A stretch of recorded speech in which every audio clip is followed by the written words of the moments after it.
La boîte à merveilles est un roman autobiographique qui se compose de 12 chapitres. Les événements de ces 12 chapitres se situent dans les 3 saisons suivantes: l'hiver, le printemps et l'été. Dans la leçon d'aujourd'hui, on va parler des événements importants qui distinguent le premier chapitre. Ce chapitre commence par le problème du narrateur adulte qui est Ahmed Sfroui. L'auteur de ce roman intitulé La boîte à merveilles, il souffre de la solitude. Et cette souffrance va revenir au passé pour nous parler de son enfance. Dans ce cas, on va parler du jeu du narrateur adulte au jeu de l'enfant Sidi Mohamed âgé de 6 ans. Et aussi, la plupart de ces souvenirs ont été vécus par l'auteur.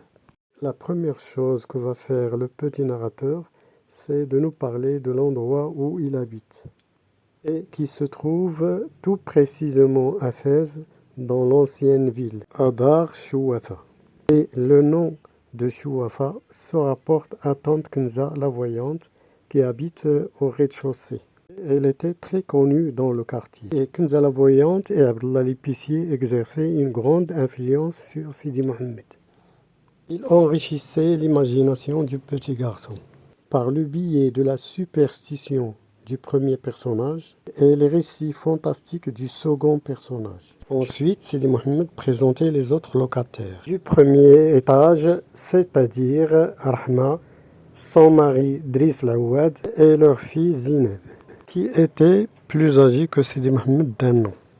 Le petit narrateur ne l'aimait pas du tout. Et enfin, le deuxième étage où habitait Fatma Bzouia, l'épouse de Lalla le jardinier. Et aussi la famille du narrateur, qui se compose de Lalla Zoubida, le Ma'alem Abdeslam et Sidi Mohamed. Ce dernier était un garçon rêveur.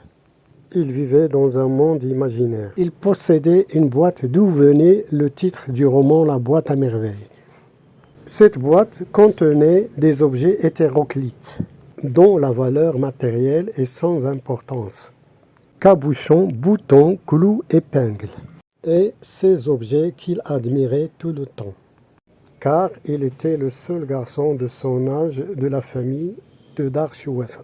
Ces objets représentaient un trésor merveilleux auquel il aurait recours au début et à la fin de l'histoire. Ce sont ses seuls amis avec lesquels il partageait le chagrin, les rêveries et la solitude. Ces caractéristiques avaient fait de Sidi Mohamed un enfant différent des autres élèves du MSID. Il vivait dans le monde imaginaire alors que ses camarades préféraient le monde réel, en prenant des bonbons et en imitant les adultes. Sidi Mohamed parlait de l'école coranique avec ironie, et surtout de la personnalité du fakir dont il va parler dans le chapitre suivant. Parmi les lieux qui ont marqué l'enfance de Sidi Mohamed, le bain mort, c'est-à-dire le hammam, où il allait comme d'habitude en compagnie de sa mère. Cet endroit a laissé une empreinte ineffaçable dans la mémoire de l'enfant. Pour lui, le bain mort était comme l'enfer, à cause du surcharge, de la chaleur insupportable, des cris, des jacassements des femmes, la médisance et le commérage, et aussi le temps très long qu'il passait avec sa mère dans le bain mort. Cela causait des souffrances physiques et psychiques chez le narrateur. Et la mère se vantait de sa force et de ses origines de noblesse devant les autres femmes de son époque. Un matin, la mère de Sidi Mohamed est entrée en dispute spectaculaire avec sa voisine Rahma à cause du jour destiné à la lessive. Cette dispute dura jusqu'à l'arrivée très fatiguée la nuit. Cette dispute prit fin par l'évanouissement de Sidi Mohamed à cause de la fatigue et les cris des deux femmes.